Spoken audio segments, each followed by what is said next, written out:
We're about to get started. Can you all hear me? Okay, excellent. Good evening, and welcome to the David C. Hardesty Jr. Festival of Ideas at West Virginia University. My name is Mary Ann Reed, and I'm the Dean of the WVU College of Media. Tonight's panel discussion is sponsored by the College of Media, the Ogden Newspapers Seminar Series, and the Festival of Ideas, WVU's premier speaker series.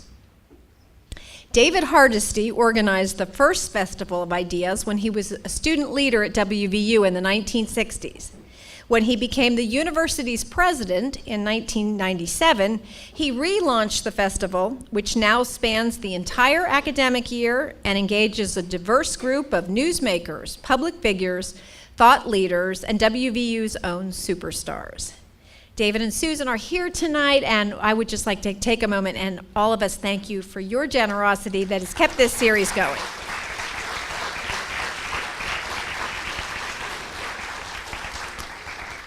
We're excited to continue in the tradition that you started, David. Tonight's panel is called Journalism on the Frontlines, covering the Trump administration. Here's why we called it that.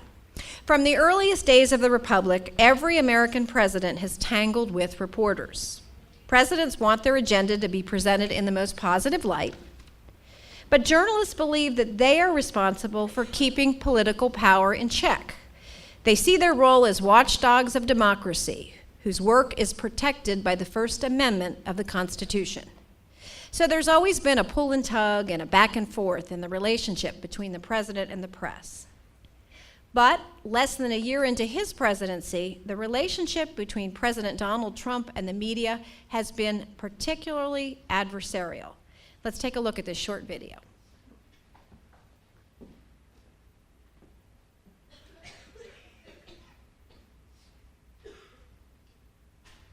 Another important issue for Americans is integrity in journalism. These people are among the most dishonest people I've ever met, spoken to, done business with. These are the most dishonest people. And I want you all to know that we are fighting the fake news. It's fake, phony, fake. A few days ago, I called the fake news the enemy of the people, and they are. They are the enemy of the people. Since you're attacking us, can you give us a question? Go ahead. No, Mr. President-elect. Go ahead. Mr. President-elect, since you are attacking our news organization, can you give us a chance? Your organization You are attacking our news organization. Your organization. Can you give us a chance to ask a question, sir? Go ahead. Sir, can you state, Quiet. Mr. President-elect, Go ahead. Can you state categorically? She's asking a question. Don't be rude. Mr. President-elect, can you give us a question? Don't be rude. You're attacking us. Can you give us a question? Don't be rude. Can you give us a question? I'm not going to give you a question. Can you state categorically? You are fake news. Sir.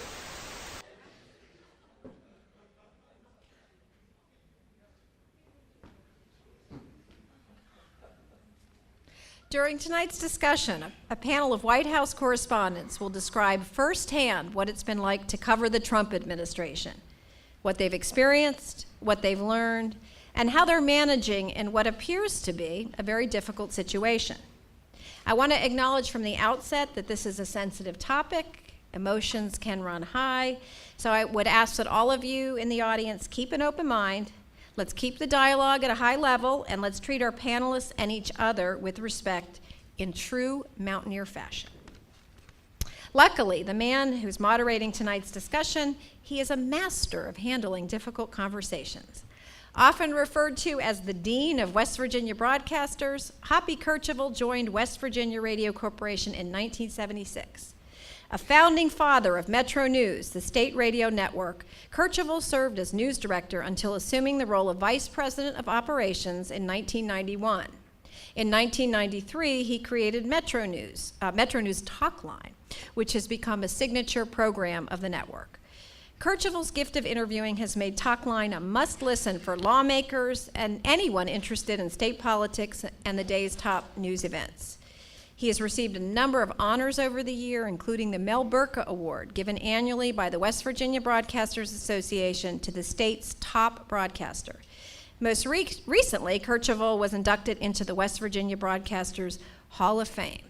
Hoppy is also a proud alumnus of the P.I. Reed School of Journalism, which is now the College of Media. Let's give a warm WVU welcome for Hoppy Kercheval.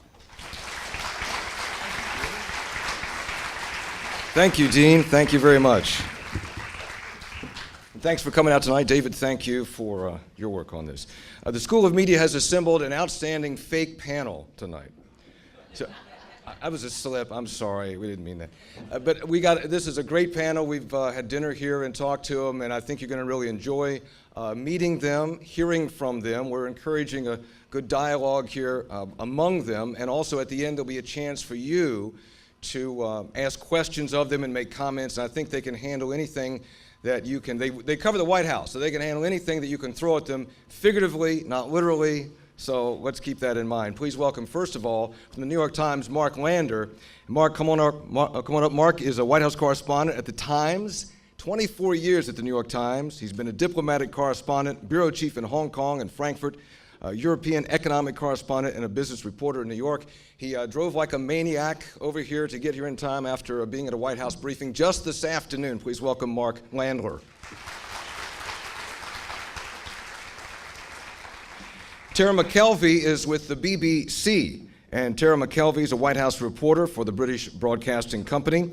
Prior to her current position, McKelvey was a correspondent for Newsweek, The Daily Beast, and has reported on topics which include national security issues from the Middle East, South Asia, and Russia. Tara, welcome. Good to have you here.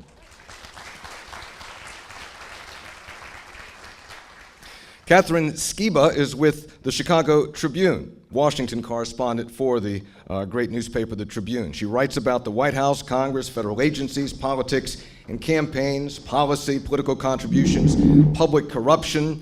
Today, I tried to get her on the show. She said, I'm too busy. I'm on deadline. So it's great to have her here today. She's been based in Washington since 2000 and has reported on 4 presidents, Bill Clinton, George W. Bush, Barack Obama, and Donald Trump. Please welcome Catherine. Thank you, Catherine. Sarah Westwood is with the Washington Examiner. She's a White House reporter for the Examiner, previously covered local government for the Marietta, Georgia Daily Journal. Sarah Westwood appears frequently on Fox News, Fox Business, CNN, and many talk radio programs, including WMAL's Morning on the Mall and WTOP News in Washington, D.C. Sarah, good to have you here. Thanks for coming. So grab your microphones and get ready to go. And as you can see, we got a little bit of a left-right. I don't want to just categorize them that way, but it's a little bit of a left-right mix here. So that should be pretty good as well. We're going to start each of them with just an opening comment. And Mark, let me start with you. So what is it like now? You've been around for a while. What's it like now in that media briefing room and working with this administration? Bumpy. Bumpy. First of all, thank you Yes. for having me. It's great to be at West Virginia University. I've never been to Morgantown. It's really beautiful. I guess what I would say is it's less turbulent than it was at the very beginning. I think that the first couple of months of this White House were particularly antagonistic and difficult. In the last few weeks, and particularly in the last 2 or 3 weeks, I sense that things have settled down a little bit, which I attribute to a couple of factors. One, John Kelly coming over from the Department of Homeland Services to be chief of staff. I think he's kind of battened down the hatches a little bit in the West Wing. He's clamped down on some of the sort of dysfunction, some of the leaking. He's tried to regularize the processes a little bit. And then also the departure of Sean Spicer, I think has made a difference. Sarah Huckabee Sanders, the current press secretary, I wouldn't describe her relationship with the press as warm, but she has gone back to instituting daily on-camera briefings. That was something that Sean stopped doing for a period of time, which poses a huge problem in particular for the TV networks. But that decision was sort of symptomatic of a broader antagonism and mistrust between the White House and the press. And I think that Sarah is actually trying to address that in some fashion. I'm not going to pretend that things are anywhere close to normal, because this is a White House, as you saw a moment ago on the screen, that has made vilifying the media a central part of its strategy. So that's going to kind of lead to tough, tense relations regardless. But I do think that in the last couple of weeks, I've detected a kind of a small shift in mood. And, I hope it's a trend that will continue. It's hard to predict because ultimately the mood of the White House is set by the person who sits in the Oval Office. President Trump has had a busy couple of weeks responding to hurricanes. He's actually got some of the first good headlines of his presidency across the board for, some bipartisan moves he's made on debt negotiations. He's having dinner tonight with Nancy Pelosi and Chuck Schumer. So it's been a kind of an interesting, slightly different period in the Trump presidency, and I think that's also reflected in the mood between the press corps and the White House. Thank you. Tara, what's it been like? Crazy, totally crazy. Can you hear me all right? 1, 2, 1.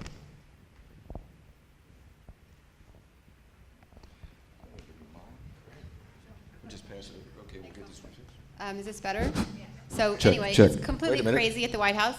And just a couple of things. I wanted to give you a little sort of preamble. 5 things that I've learned since covering the White House, just to sort of give you a sense of what it's like. And then before I do that, I just want to say that during the campaign, people said that that reporters took Donald Trump took him literally but not seriously, and the American public took Donald Trump seriously but not literally. And I think that explains in some ways the discrepancy between how the American people often see the Donald Trump White House and how the reporters see the White House. It's very different. And the things that I've learned since covering the White House, briefly. So number 1, the president likes reporters. He likes some of them, not all of them. When I flew with him to Paris over the summer, he spent an hour with us, and he was talking to us, and it was a little bit like in one of those old movies, like in the Front Page or something, when those newspaper movies where they have the newspapers twirling around, and the politicians are talking to the reporters as if they're friends. It was a lot like that. And the number 2 thing that I've learned is that the president is really good at working the media. He understands camera angles, and he understands the importance of sound. Once, over a weekend at Mar-a-Lago at his resort in Florida, he complained because the camera angles were wrong. And then at a rally in Phoenix, he also complained about the way things looked. And cameramen and soundmen appreciate that about him. He understands the technology and also tradecraft of the media. And the other thing that he does when he talks to people is he has a certain strategy. And if he's facing a somewhat hostile-ish group, he'll single out a person. He does this with journalists, and he also does with heads of state. So he'll choose a journalist in the pack, and he'll say, like when we were flying to Paris, he would call one of the journalists sweetie, or like once he sort of pointed out at me in the crowd, and he said, "You're the nice one." So he chooses a person to sort of side with, and then he'll say, you and I it's me and you against the world kind of attitude, and you sort of like fall into that, and then he also uses that sort of personal relationship with you then to sell you on his vision of the world and also his vision of the White House. And it's very compelling. Number 4, he hates reporters for show. He says that the media is the enemy of the people. He calls us fake news. He said that to me many times. And his chief of staff at one point made a joke about using a ceremonial sword on a journalist. So attacking reporters serves a purpose. It's fun for them. And it gives the president, it gives him a way to say, you and I are on the same side, and there's the media over there, and that's the enemy. It's a very effective bonding mechanism. But as a result, people hate journalists now more than ever. The Gallup poll shows that trust in media is the lowest that it's been in decades since they even asked the question. And it undermines trust in the institution in some very fundamental way. And number 5, what I've learned since covering the administration is the president talks about his hands a lot. He talks about his hands on Air Force One. When I was with him in Houston, we were in a shelter where there were people who had been evacuated, and he was serving meals, and he was putting on some gloves before he gave the meals out, and he was putting them on, and he's like, my hands are too big. So all I can say about that is it's probably good to keep in mind the advice that they said with journalists and the public in the beginning, which is that it's probably good not to take, the president just says stuff sometimes, so you don't want to take him too seriously or literally when he talks about his hands. His hands are normal-sized hands, just like your hands are my hands. I'm glad we got that resolved, because that was... Catherine, what's been your experience? Challenging, difficult. Let me say, thank you for having us. I'm thrilled to be at West Virginia University. I have relatives among your alumni, and it was a beautiful drive, a beautiful day, and thank you for taking the time of your evening to hear us and to ask us questions. And while we're talking, please think of good questions to pose to us. I came to Washington in 2000 as a journalist. I've been doing this professionally since I was 19, and that was a few years back. So covered the tail end of Bill Clinton, all 8 years of George W. Bush, all 8 years of Barack Obama, and now almost 9 months of Donald Trump. And a key thing for me is that I'm nonpartisan. I'm unbiased. The slogan is, when you come to Washington as a journalist, you have your partisan biases surgically removed. That's the only way to do business. And a key difference, however, is that as the Chicago Tribune's Washington reporter, we have a bureau of 30 covering the White House, the Congress, the agencies, the economy. I represented the hometown newspaper of Barack Obama. So we had people like Rahm Emanuel, now mayor, was his first chief of staff. David Axelrod, of course, was his political genius.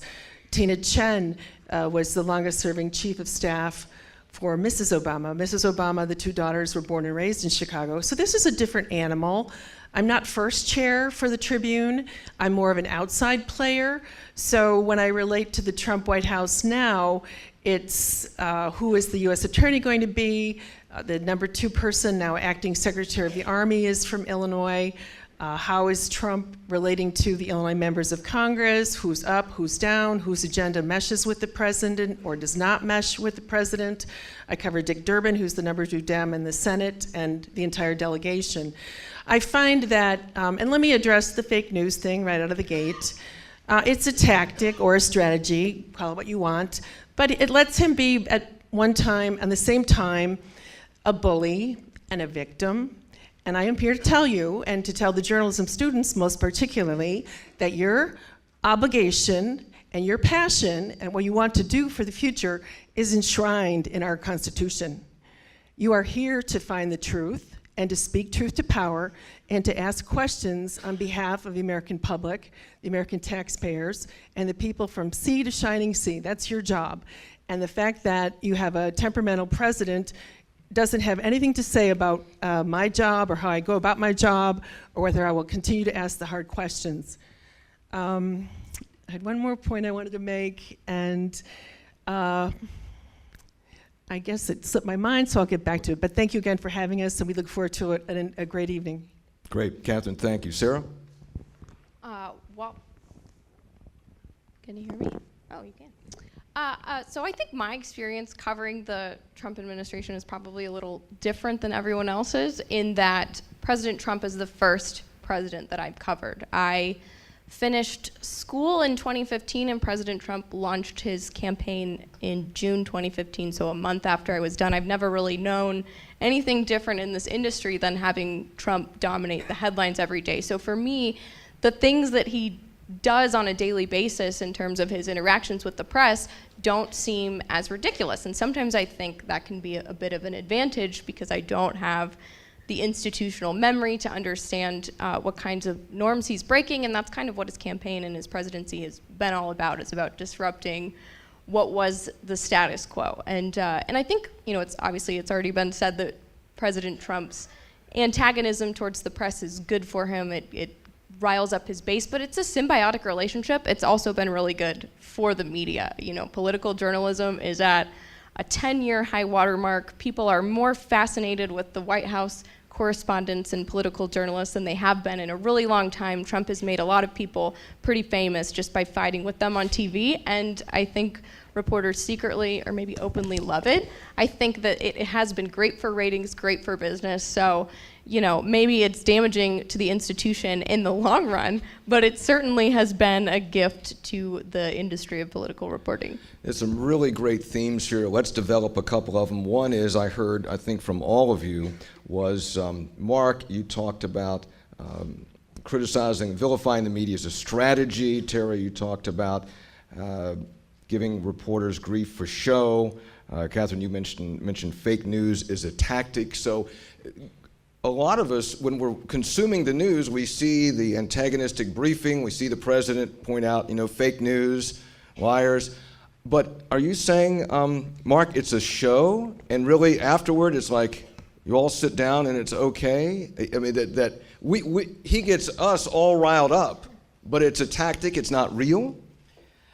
I do think that there is a difference between what the American public sees and what actually happens behind the scenes. And that isn't to say that we troop into his office and he's thrilled with our coverage.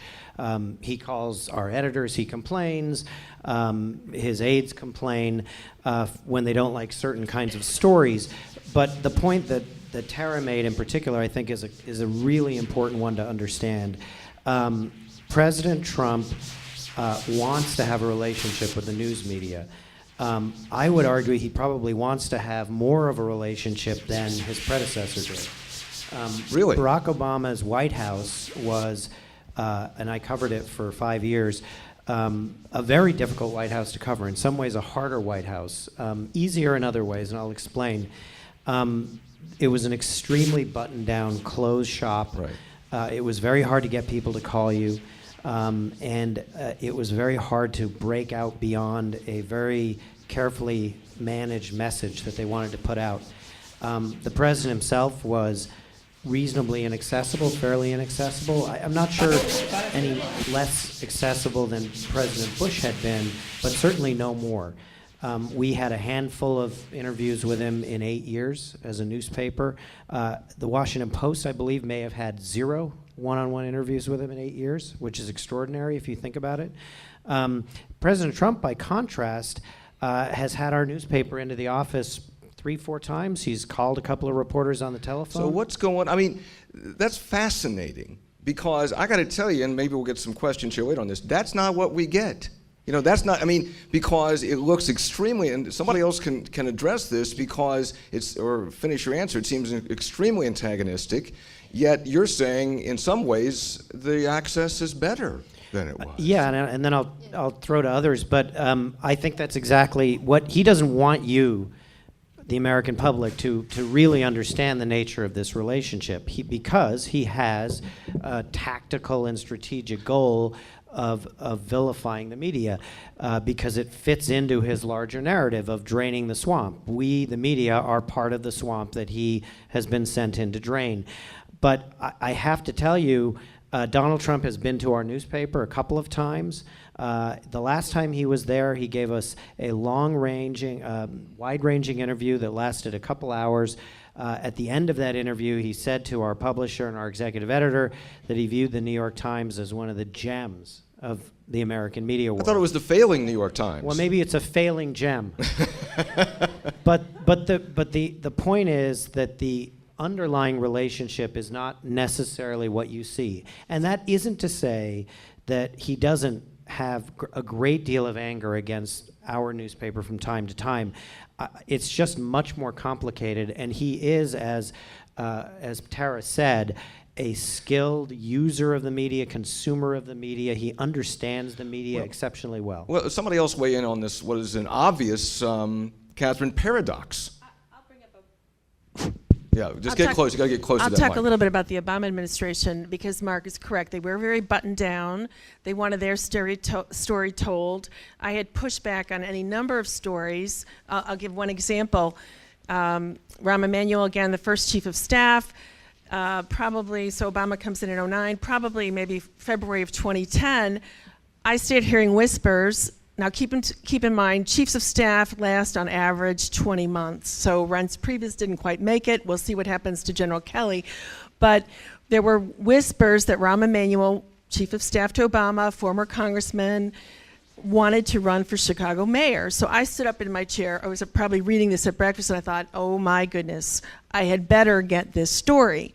And I got so much pushback for a week. Oh, you're not chasing that story, are you? In the Post, you're going to follow a gossip columnist Well, Sally Quinn is not a gossip columnist. And guess what? Rahm did run for mayor and win. I didn't get confirmation from him that he was going to launch a mayor. Richard M. Daley was still in the White House. But I did look back at the 10 years of the chief of staff, talked about how churn was inevitable, talked to people close to Rahm. But, you know, for running blowback, I was on a fool's errand.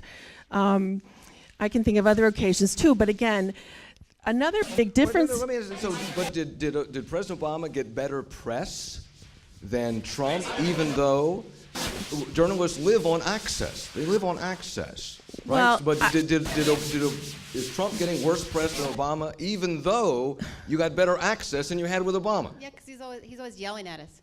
I mean, the relationship is really complicated. In the beginning, I thought that President Trump hated journalists. You know, I was there in that press briefing that you saw in Trump Tower when he was like yelling at Jim Acosta, and I was like, Jesus, what's he going to say to me? And I had my hand up to be called on, but in a way, I kind of didn't want to be called on because it was just like, it was kind of scary. And then he would say things like, you know, like Steve Bannon did an interview with the New York Times, and Steve Bannon was like, you guys should be humiliated because you lost the election. You know, it was just all these attacks. And then when I started to, you know, I'm part of the press pool, which is it's called the protective press pool. So you travel with the president. And I started to see him in action, and I realized it's kind of a scam. He's friends with journalists behind the scenes. He hangs out with them. He knows us really, really well. And it's not like, I wouldn't say friends, it's kind of an exaggeration, but the relationship is super close, and he does that thing, which is that I was describing, is he, you know, hones in on you. And once I was we were on Air Force One, it was maybe 4 or 5 of us journalists, and he was like, you know, focusing on someone and telling her all these things, and he was yelling at us. And then afterwards I asked the journalist, like, so how long have you known him? She's like, I never met him until today. So, you know, he finds somebody that he sees maybe as like a weaker member of the group, and then he bonds with them and then creates a different dynamic within the group. He sort of like, you know, messes up the herd mentality, and it's a really powerful tool. That's, Sarah, because this is the first president you've covered, and again, for others who are a little older, they see this change, they see a different dynamic. Do you just look at this now and go, this is how it is, man. Grow a set and get in there and go for it. Is that how? Well, you know, I think that President Trump is really unique, I mean, from my experience, in that it's unique historically. Yeah, all right, good. Thank you for the confirmation. He speaks to a lot of people outside the White House really frequently, really candidly. And so one way that I think a lot of journalists have been able to understand what's happening inside the White House is to talk to people outside the White House. And, you know, to a certain extent, Chief of Staff John Kelly has started to crack down on that a little bit. But the flow of information surrounding the White House has been just really thick. I mean, you kind of always understand what the president is doing, whereas, from my understanding, that wasn't the case in the Obama administration. And you're right, Obama, I think, undoubtedly got better press than President Trump in almost every respect. Why? Can I jump in? Let me ask you, sir, because you work for what is generally thought to be a more conservative publication. So is there a bias? Let's get to it. Is there a bias? Yes, I think there's undoubtedly a bias in the press corps. I think you can look at any figure that more reporters are Democrat than Republican by overwhelming margins, that political journalists are concentrated in areas that vote overwhelmingly for Democrats. I think that you can look at the way that certain stories are covered in the Trump administration versus the way they were covered in past administrations. I mean, to give you an example, earlier in the administration, President Trump went to his Justice Department and he asked all of the remaining U.S. attorneys to resign. And that was covered breathlessly as this purge of the Justice Department, that they're getting rid of all the attorneys. And it turns out that this is something actually that presidents do frequently. Later at the State Department, there were some officials who resigned at the top of the State Department. The Washington Post reported this as a mass exodus of staffers and protests of the new Trump administration. They were asked to resign. It was normal. When the climate change information disappeared off of whitehouse.gov, this was reported as the Trump White House purging climate change data from the government archives, when really every new administration comes in and the old administration's content is archived and they get to build their own whitehouse.gov. So these stories were covered in the most negative light that journalists could find just because it's President Trump. Okay, everybody weigh Jump in in? here. Yeah, Go ahead. Go to ahead, a good Catherine. Is point- there a bias? Is there a liberal bias? We'll go right down the line here. The examples you gave are really good, and you can track it. You can look at, liberal media and see how they cover the Trump administration. And there, statistically, there are more negative stories about the Trump administration than there were about the Obama administration. And the State Department example is a good one. These people who work in these agencies do leave, and it's not a big deal. But President Trump is so dramatic. It's like he throws stuff out there, and he's shouting, and he's making everything seem chaotic. He's firing people all of the time. So it's like you're covering a reality show. So, it's exciting and dramatic, but it's also generated by the president himself. Okay, Catherine, is there a liberal bias? I would say that I really am an academic. I haven't systematically looked at coverage of Obama versus coverage of Trump, but we haven't used the P word, poll. 9 months in, just short of 9 months in, the last I saw, Trump's approval rating for the American public was 38%. And I would say some of his wounds are self-inflicted. I would also agree that if you look historically, yes, journalists probably skew Democratic, but let's remember 1/3 of the country are independents, and regardless of how you vote, which I think is our right and privilege to vote, you don't approach things D or R. I certainly don't. I work for a middle-of-the-road publication, and I'm proud to be an unbiased reporter. And guess what? I'm also an American. I want this country to succeed. Mm-hmm. So starting with that, the reason the press may like Trump in a certain way, he is a former reality TV showman. He's full of drama and chaos and disruption compared to no drama Obama. This is a White House that is very leaky. It's plagued by infighting, and it's plagued by fellow staffers in the West Wing throwing each other under the bus. And I was talking on Monday, actually, to a former Obamaite. I had to do a story. This person got a new job and is back in Chicago.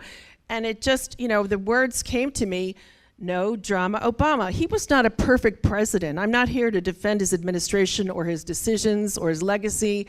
In fact, when we write stories about the Obama Library, one thing to keep in mind is we're not even 9 months in. The true story of the arc of a presidency is really going to be determined down the road when we have the passage, when time passes and we can take the measure.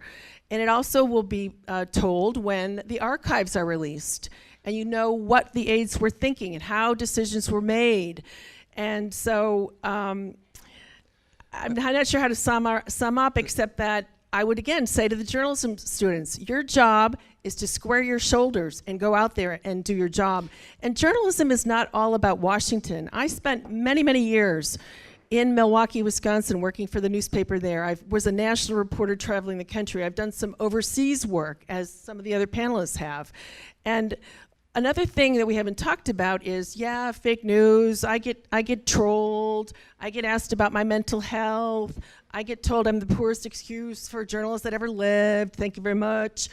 And there was also, starting about in the spring, a new tenor to certain emails. I had a conversation for a story with a tax attorney in Washington, and it was a tough time for him to take the time to talk to me. He had a loss in his family, but he still talked to me. And I said, Ed, thank you very much. I really appreciate you helping me out here, understanding something complex. And he replied, don't thank me. I'm just grateful that you get up every morning and do the work that you do. So there's been also, I see, and I think Pew found it was probably more among Democrats, but there also is a new appreciation for the hard work that we do. And I will also just say to the journalism students, it's not just the White House that it's the Frontlines. Journalism is a tough business. It's a search for the truth. I salute all the journalists in the southern states now covering the floods. And so it's a great business. We love it. All of us here on stage, we do it because it's a passion. And it's not easy, irrespective of who the president is, but it's a wonderful thing to do and be. Mark, let me ask you, because as a reporter for the New York Times, you've never been asked if there's a liberal bias. Is there a liberal bias? Well, first of all, it depends on what we're talking about. Okay. Because the media consists of a great many extremely different it's not institutions. monolithic. It's the highest rated 24-hour cable news channel for most of the last decade was Fox News, which is hardly liberal. In the last few years in particular, there's been a growth of extremely influential, very hard right websites like Breitbart, which has had a huge influence on this administration. The Wall Street Journal, which is one of the largest papers by circulation in the United States, has a right-of-center editorial page, has been notably soft even in its news columns on Donald Trump. So I think that it's kind of lazy in a way to say, oh, the liberal media. Well, it depends on what media you're talking about. Now, to confront the question directly, all of us approach what we do with a cultural and geographic bias. That's absolutely unavoidable. It's who we are. If I spend 10 years living in New York City, it means that I think and view the world a certain way, and to pretend otherwise is hypocritical. That said, I think it's very hard for me to point to cases where me or my colleagues come into work and sit around and scheme about how to hurt Republicans and help Democrats. And if anything, I'd almost make the opposite case. In our effort to prove that we're not the liberal media, we give Democrats a pretty hard time. Bill Clinton famously complained to the New York Times that we did nothing but slam him for the first 2 years of his presidency. And our publisher once said to him in a meeting in the Oval Office, we think of it as tough love. And Clinton said, I'd like more of the love and less of the tough. So that was the Clinton administration. The Obama administration, which I covered, was unhappy with our coverage on a great many issues that I was personally involved in. I wrote any number of negative stories about his unwillingness to do more to stop the slaughter in Syria during the Civil War. I wrote about his unwillingness to do more after the fall of Gaddafi to stabilize the situation there. We wrote endless articles about his unwillingness to reach across the aisle, his lack of a willingness to roll up his sleeves and make deals with Republicans. So I think that it's easy to talk about the liberal media, but the reality is a lot more complicated. Yeah. What about, though, and this is fascinating stuff because, again, I think that we're sometimes consumers are seeing something different than what you're describing is really going on. Because we see this very, very antagonistic relationship, the clips that the dean showed, and frankly, that gets a lot of folks riled up, okay? And they get mad at the media. So do you all have a responsibility? Is anybody falling short here of not reporting, look, I know he gives us a hard time, but he's not really serious about that. I mean, is anybody reporting on the tactics? Anybody? Tara? I mean, I'll just say that there are tactics that are being used, the ones that we've talked about, but it's also, there's a lot of hostility that he generates. So when I go out with him in the pool and we go somewhere for a rally, he'll say these things about the media and they put us in like these cages, like these pens, you know, and you walk into this like huge auditorium of all these people who hate the media and it's a little intimidating. So like So there's a part that's real, I mean a very real part of it too. So, yeah, and so my strategy has been when I go into these groups where, you know, President Trump is saying enemy of the people and, you know, fake news. So, and people are yelling at us, is like I'll try to look at individuals in the group so that when they lynch mob us, at least I'll know, you know, what color eyes they have. You know, it's like, there's nothing fake about that. Okay. But can I just raise one point? I mean, I think we also need to accept the fact that this hasn't been a normal presidency. I mean, you can be a Republican or a Democrat, but you have to acknowledge that the circumstances under which President Trump was elected and the actions he's taken since he's been elected are unprecedented in the modern American presidency. This is a president who fired his FBI director, and on the first day said, the reason I fired him is because he mistreated Hillary Clinton in his email, his investigation of her emails. And then 2 days later, told Lester Holt in an interview, actually, that's not true at all. I fired him because he didn't exonerate me in the Russia investigation. And that's just one of a number of things that are wholly unprecedented in modern White Houses. And so to sort of do an apples to apples comparison between Trump's coverage and Obama's coverage, or Trump's coverage and George Bush's coverage, I would argue doesn't make a lot of sense, because we are really dealing with a completely different kind of situation. And I think that inevitably that's going to make us look more antagonistic, and I would argue it's simply us holding him accountable. What about this? And Sarah, I want to come to you on this, or whatever direction you want to go, is that I think that's a really good point, Mark, but that it's certainly legitimate journalism to say Monday he said this and Wednesday he said this, which is diametrically opposed to what he said Monday. Okay, that's legitimate journalism. Does it go farther, and probably the better examples on the cable channels or talk radio, whatever, to say, well, the president is a liar. The president is unstable because he says one thing one day and one day the next, because on cable channels, that's where that conversation sometimes goes. Sarah, you want to speak to that? It does, and I think, that's one of the reasons why people don't trust the media. Sometimes they ascribe motives to President Trump that aren't necessarily there. During the campaign, he was frequently attacked and not always by journalists, sometimes by political commentators, but one of the problems is that the lines between political commentators and journalists have been blurring increasingly as media moves more towards, cable and being concentrated in these highly partisan outlets because people want to read information that confirms what they already believe.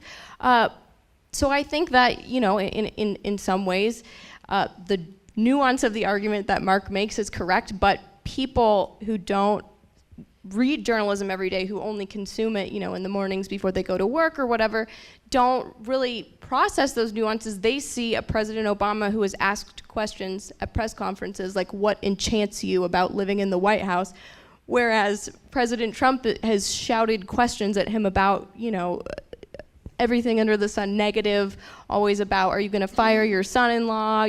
Who are you fighting with today? And But how much of that is self-inflicted by him? A lot of it is self-inflicted by him. I mean, part of what Mark described, that episode with FBI Director James Comey, I think stems from President Trump's desire to serve as his own spokesman at all times. He doesn't, when his press team fails him, that's when you see him talking to the pool or inviting journalists into his Oval Office. He has hosted a lot more journalists in the Oval Office than previous presidents. I've sat down in the Oval Office and spoken with him myself. He's very welcoming to journalists. But I think that the nuance is correct, but if you look, bird's eye view of Obama coverage versus Trump coverage, that's where people are getting the bias from. They see that President Obama was not, Republicans in particular feel he wasn't treated with the rigor that he should have been, and then they see Trump being treated with the kind of rigor that probably all presidents should be subjected to.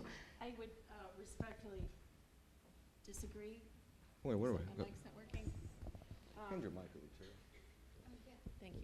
Hello, thank you. So, look, that's total cherry picking, with all respect. Of course, during 8 years... Oh, is that total what? Cherry picking. Okay. During a long campaign... The media never does that, by the way. Leading up to 2008 and 8 years in office, I can assure you that asking Obama what he was enchanted by in the White House is a softball, but as Mark points out, he faced tough questions about Syria, about Libya, about everything under the sun. He took office in a great recession. The economy was hemorrhaging. Detroit was about to go bankrupt. There were a lot of hard decisions that he and his team faced. Again, I'm not here the Obama apologist, okay? I don't have the perspective or the intellect.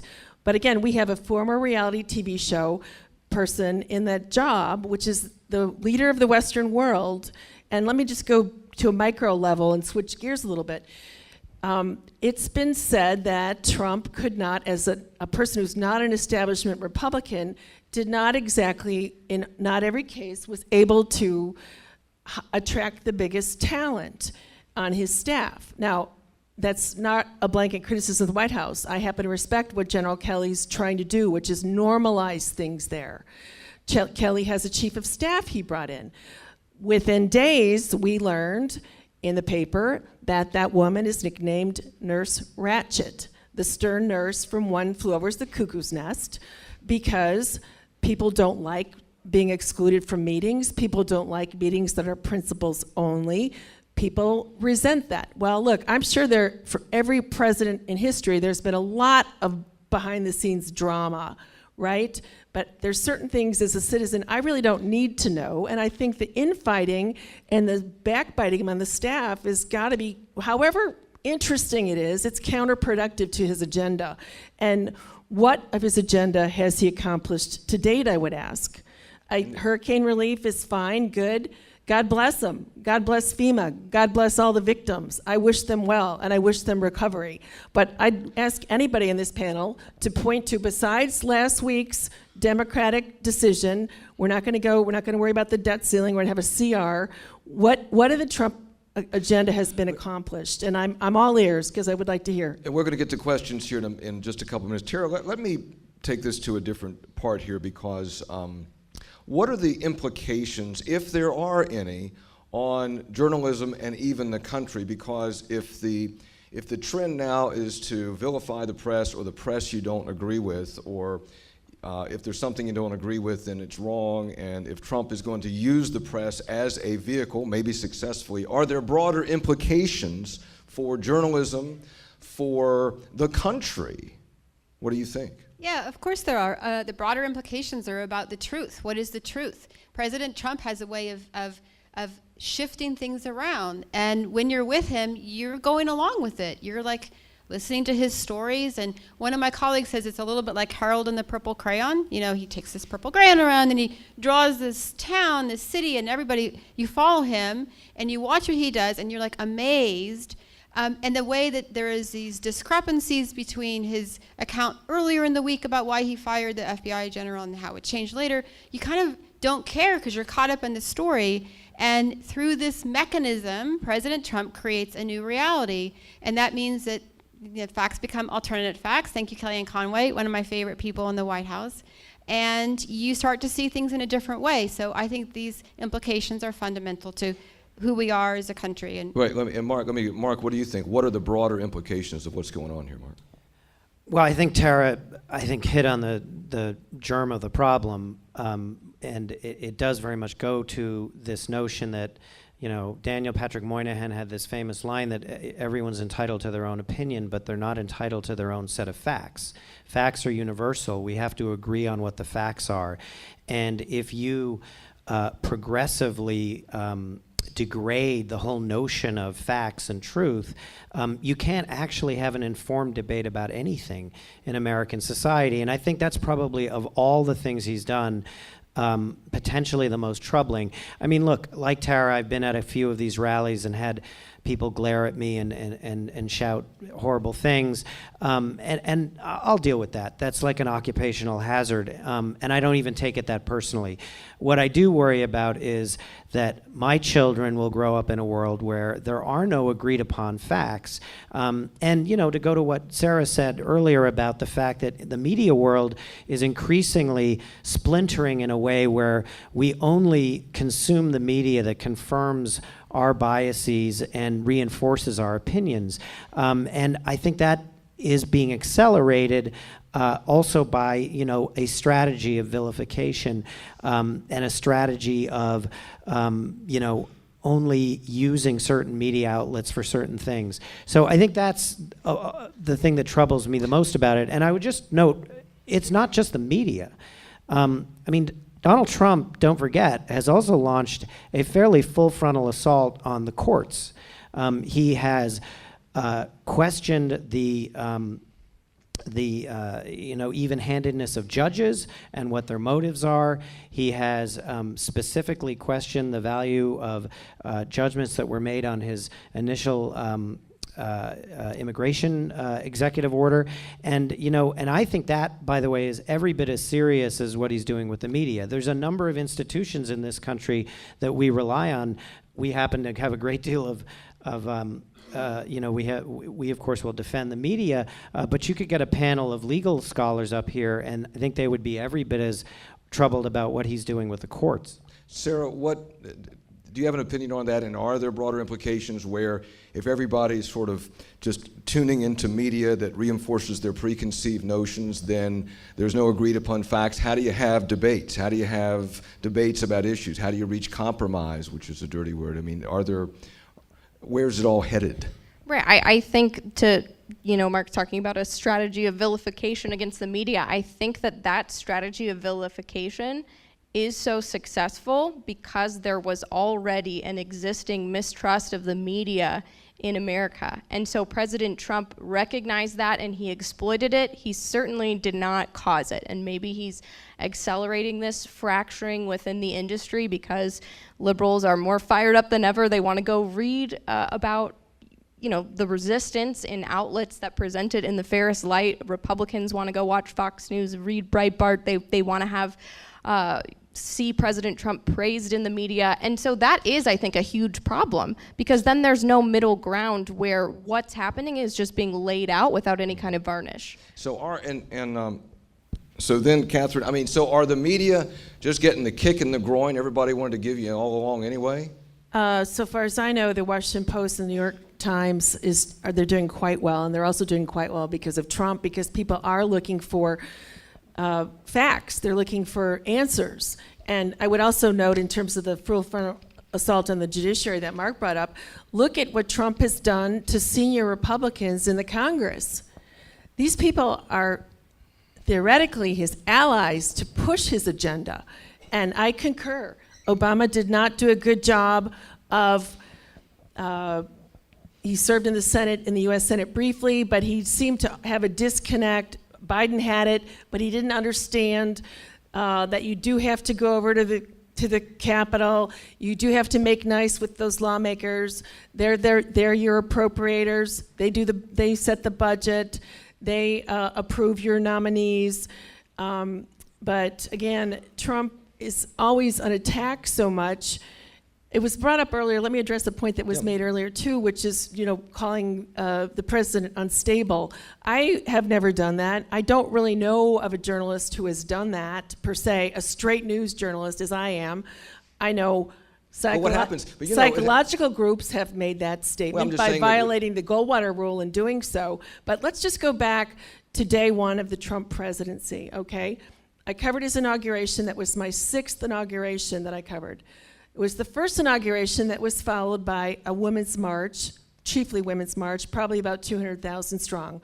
Trump went to the CIA in front of the Wall of Honor. These are slain CIA agents who, serving this country, gave their life. And that's when we began the false narrative of how huge his inauguration crowds were. So we've heard that time and again. For the sake of the country, I hope they get their act together. I hope they figure out their agenda, and I hope they work with Congress and advance an agenda, because Lord knows this country has issues. Mark, you want to make a point here? I just wanted to add one thing. When Steve Bannon told our reporter, the media is the opposition party, he in a way was pointing out it was a very important warning to all of us, because the worst thing we could do is become the opposition party. Basically what we have to do is stay away from confirming the biases of either side. In other words, conservatives are always going to say the liberal media, the liberal New York Times, but we have an issue with the left as well. And that issue is that they want the New York Times to be another version of Huffington Post. They want the New York Times to never, ever recognize a constructive or productive thing that President Trump has done. And I'll give you a very specific example of this. A couple of weeks ago, we were noticing that President Trump was very engaged in the planning for Hurricane Harvey.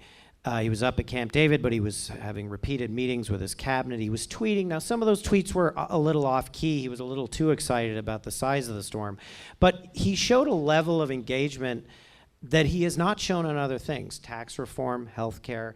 And so we decided to write a story saying that. And the story had plenty of balance to it. It pointed out that some of the tweets may have struck some as inappropriate. It pointed out that he was praising FEMA before the hurricane actually hit, which put him in the slight danger of doing what George Bush did after Hurricane Katrina, where, if you remember, he praised his FEMA director, and then the city of New Orleans was promptly inundated for weeks. And so we wrote a story, nevertheless, that said, this shows a level of engagement we haven't seen from the president.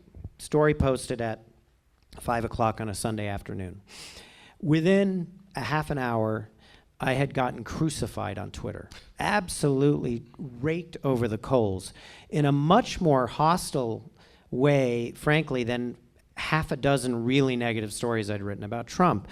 And these were people who probably think the New York Times' job is to point out that this guy is a crazy monster and to do it every single day. And when you deviate from that, they get very angry at you. So I think it's very important, and my colleagues and I have talked about this a lot, that we be willing to write them, call them as we see them, and be very aware of the fact that we're going to be, to use a word that's been used too much up here today, we're going to be vilified by people on the left. And I honestly believe that if I'm getting a lot of fire from the left and from the right, that might be about the best indication that I'm getting the balance right. Let's open it up for some questions here for a little bit. So we got we got mics. So we have two roaming mountaineers, yellow shirts with the mic. So who would like to ask a question of our panel, make a comment? Yes, sir. Sure, stand up. You can ask a specific panelist or make a question or point, whatever you'd like to do. Go ahead. Any of the analysts, has there been an effort by Trump's team to limit his Twitter use at all, or is that just his discretion? Seriously? Who could do that? I mean, I suppose they do try, but nobody has had any success in trying to weigh him in. I'd actually say I think John Kelly is moving in that direction, and I actually think if you look at the last couple of weeks, it's been a little more subdued.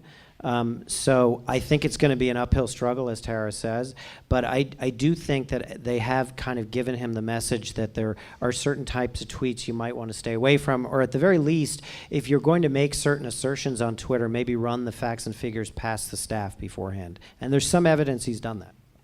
Next,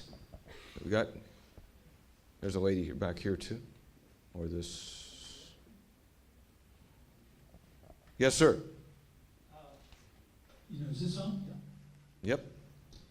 Does the fact that Trump is a pathological liar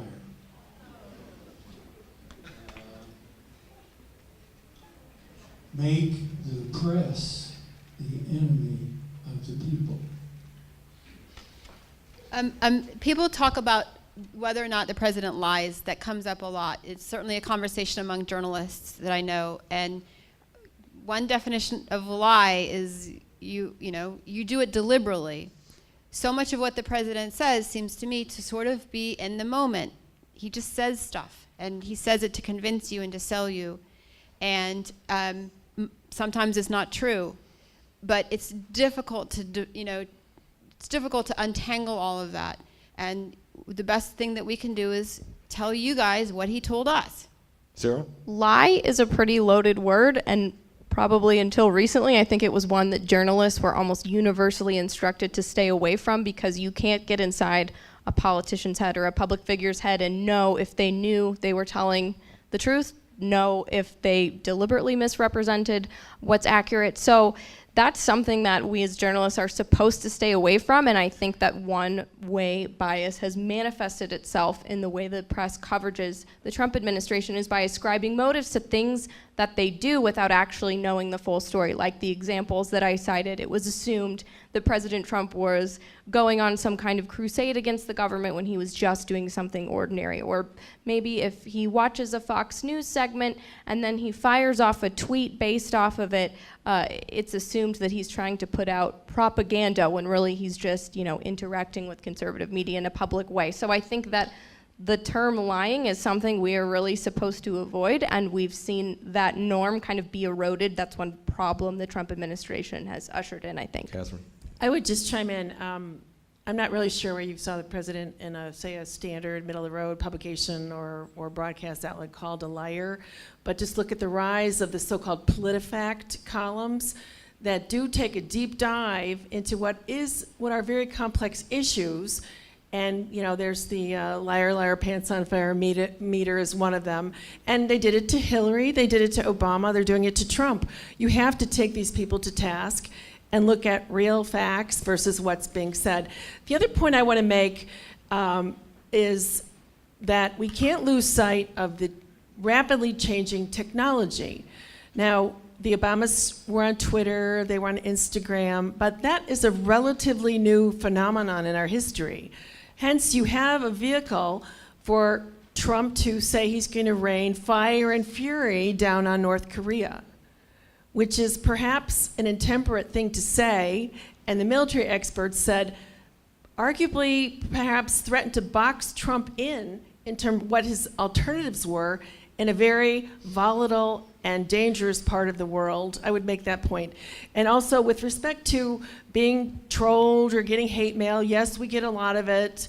And like Mark, sometimes I get, for the very same story, not even the biggest story or the most sensational story, not a story I'm gonna like put in my scrapbook, I hear equally from Democrats and from Republicans what a bad journalist I am, how wrong I have it, you're a poor excuse for a reporter.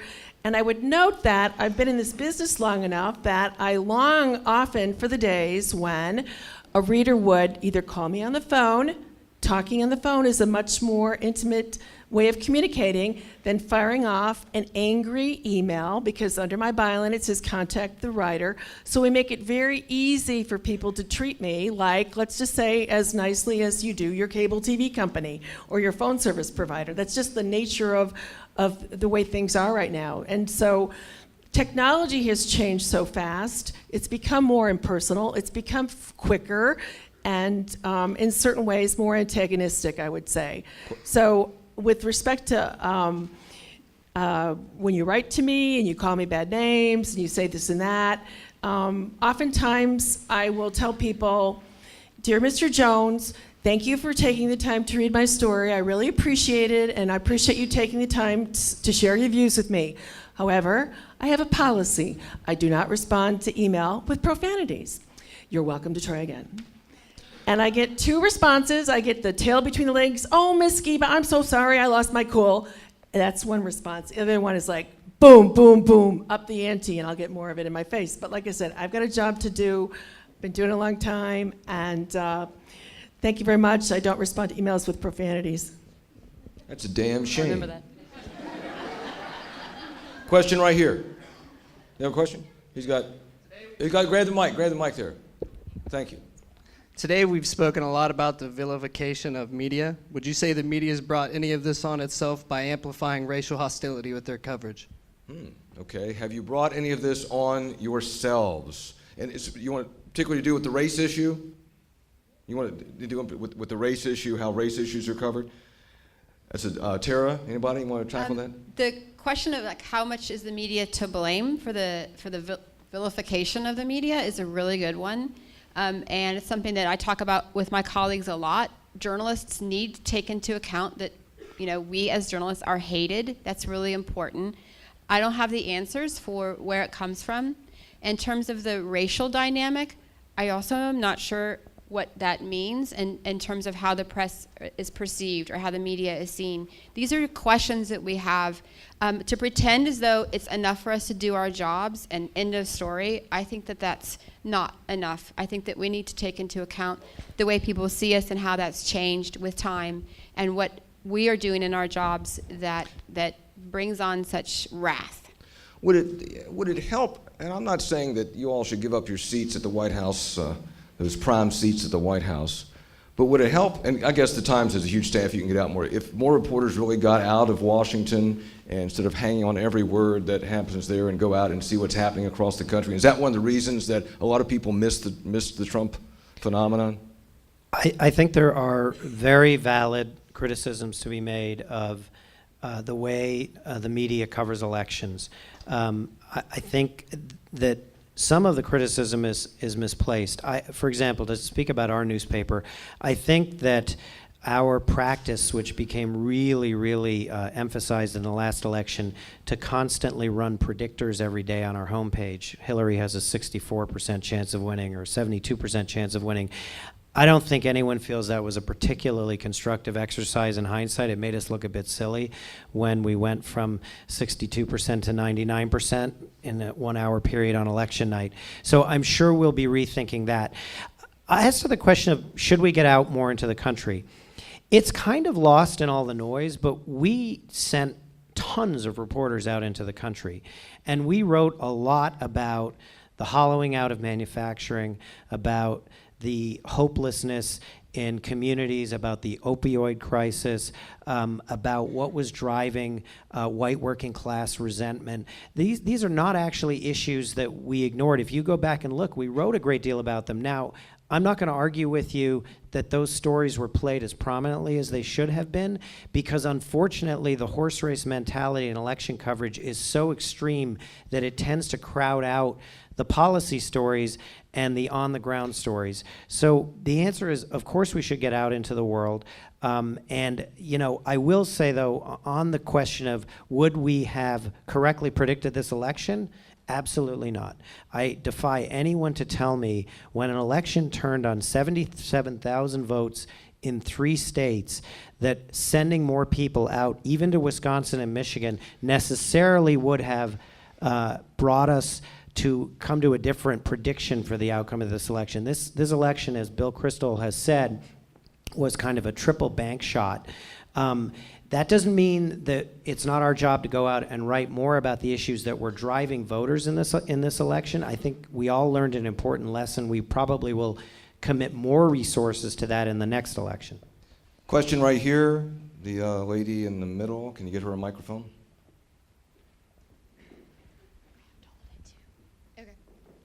You want to hold it too? Okay. Oh, okay. So earlier when we were watching the video on Trump vilifying the media, everyone was laughing. I think that a big part of my confusion about vilifying the media is that many presidents behind closed doors act how he acts out to the public. Barack Obama, probably not a perfect guy, but he had a very composed, no-drama Obama thing about him. With Donald Trump, is it good for our president to be somebody who's so silly and laughed upon? But I don't think he's laughed upon. I don't think people laugh at Donald Trump or President Trump. He's a fascinating character. And if anyone's laughing at him, they're going to be laughing at themselves. It's somebody that we need to watch really carefully. So I disagree. Anybody else?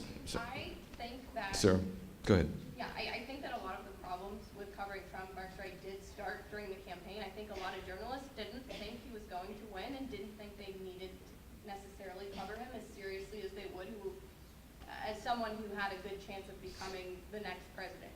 So in a lot of ways, I think particularly around the time of the Access Hollywood tape, there was the shift.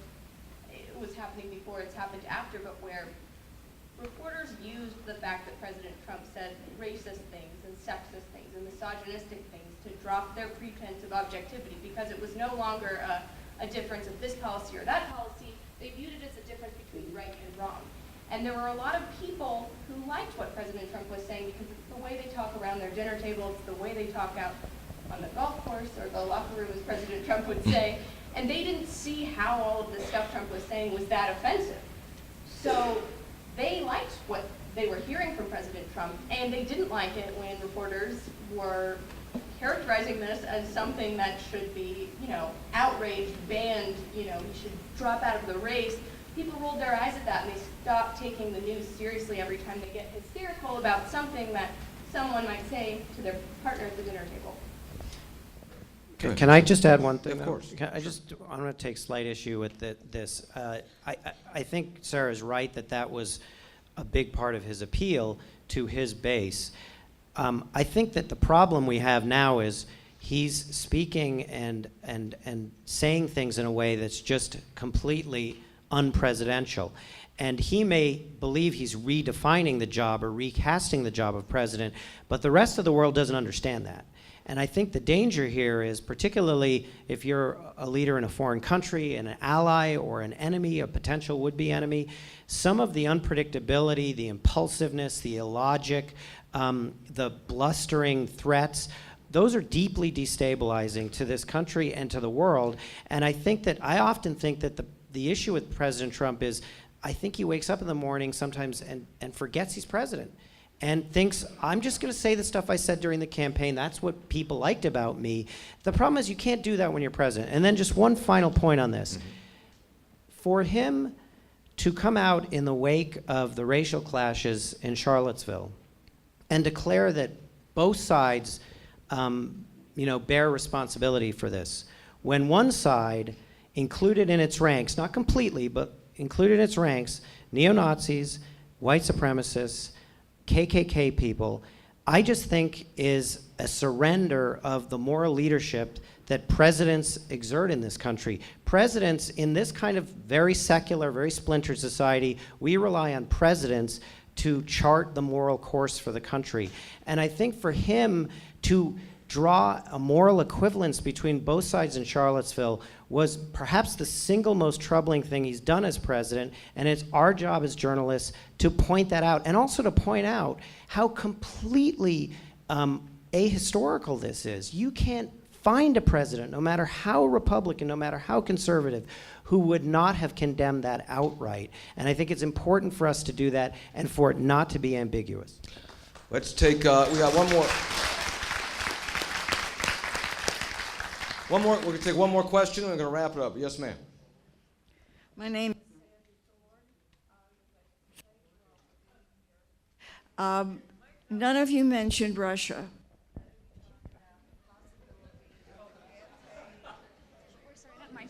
Okay, about the campaign having been involved with Russia and Russia's interference.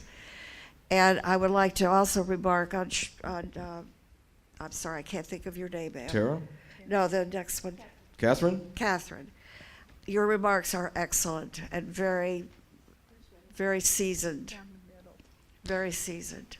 And the New York Times, of course, I read on my phone. So, can't afford your subscription. So Russia, in particular, the question about Russia is, I'm sorry, yes. Their thoughts on it? Yes, on the scan? Okay. Please. All right, everybody, we'll wrap it up. I'll make a quick comment about the Russian story. We'll just start at the other end. Sarah, where do you think that's going? I mean, I don't think we really know what it is or where it's going yet. Obviously, it's really important for the FBI to look into this. Obviously, it's really serious when a winning presidential campaign is under not just FBI investigation, but a special counsel had to be appointed because there were concerns about the impartiality of the Justice Department. So obviously that's very serious, but the reality is that we have no idea what or if anything happened, and so to treat it like it's a foregone conclusion that President Trump colluded with the Russians, I think is a little unfair. I do think that we should wait to see what happens and cover it as, an unfolding investigation that hasn't yet produced fruit beyond, maybe some tiny little pieces of fruit. But it's something that is not the Watergate type scandal yet that it is sometimes characterized Catherine, to be. You want to weigh in? Where's it going? I respectfully disagree with the lady I had the pleasure of driving up here with today, and tell you there's two things to think about. It was the consensus of our intelligence agencies and top officials have testified before Congress. The Russians hacked our election. They hacked it to the benefit of Donald Trump and to the disadvantage of Hillary Clinton. And if you don't believe me, look at Mr. Brennan, the former CIA director's recent testimony before Capitol Hill. State election boards, offices, including the state of Illinois, there was the majority of states, they were hacked. The issue is, was there collusion? And that's a story that is unfolding. I have a lot of respect for Bob Mueller. He's leading a team of attorneys looking at that. The Senate Judiciary Committee is looking at that. The Senate Intelligence Committee is looking at that. The House Intelligence Committee is looking at that. And I believe the U.S. Attorney's Office for the Eastern District of Virginia is looking at that. People would argue that this is a five-ring situation. Some people I've talked to on the committees, lawmakers, wish there was a little bit more cooperation. I would say TBD, but this is not tiny fruit. And that should be of concern to all Americans when an enemy, a historic enemy, an historic powerful enemy is tampering with our election. I don't care who you vote for, I hope you vote. But that's something that should alarm everybody, and I urge you to pay attention to it. And we're all watching how this ends. But it's very premature to say this is not Watergate. We just don't know. And I have a lot of respect again for Mr. Mueller. He took the job as head of the FBI after a very distinguished career 1 week after 9/11, and he did an admirable job. So what happens next in coming months, we'll all be watching and reading with you. Thank you. Tara? When it comes to Russia, the president is sensitive about the issue. that people who work for the CIA or the other intelligence agencies said that in the early days, President Trump would never ask questions about Russia. He just wasn't interested in finding out more about that subject. I was once in the Oval Office when President Trump, he does these signings of executive orders, which you've probably seen on television. And on one of these days when he was signing the orders, they were on his desk, and then someone shouted out a question, a reporter, "Mr. President, tell us about," and it was a question about Russia, and President Trump left the room without signing the executive orders. So we're all standing there, just like it's this weird moment. I mean, even Steve Bannon was embarrassed because it was not supposed to happen. So there's a nerve that gets struck anytime questions about Russia come up. At the same time, President Trump is very keen to develop a relationship with Putin.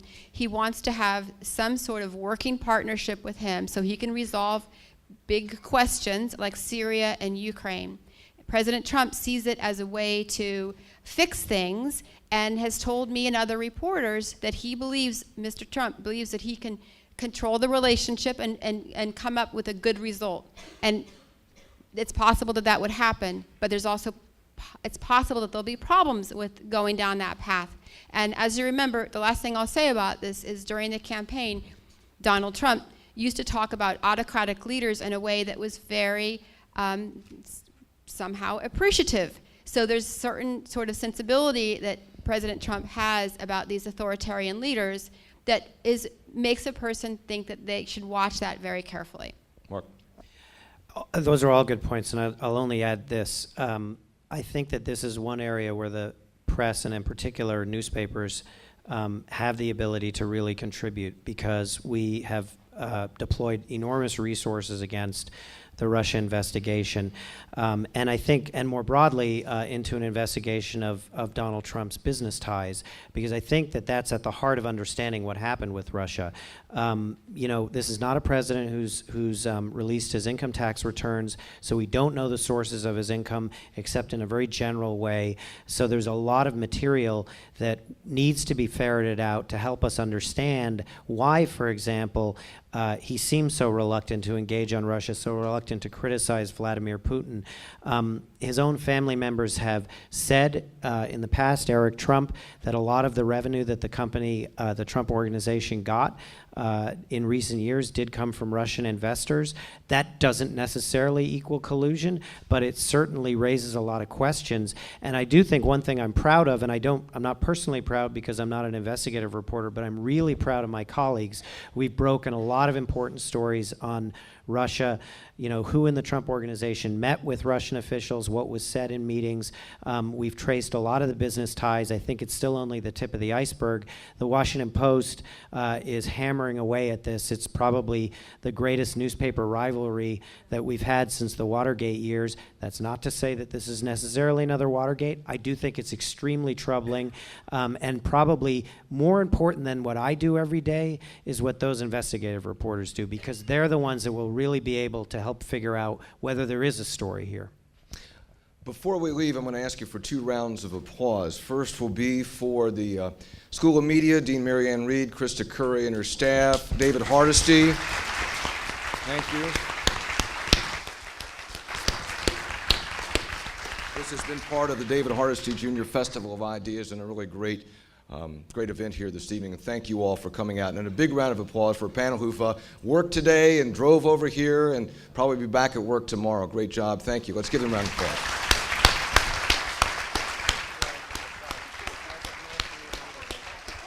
Thanks for coming. Dean, anything else? A big hand for Hoppy.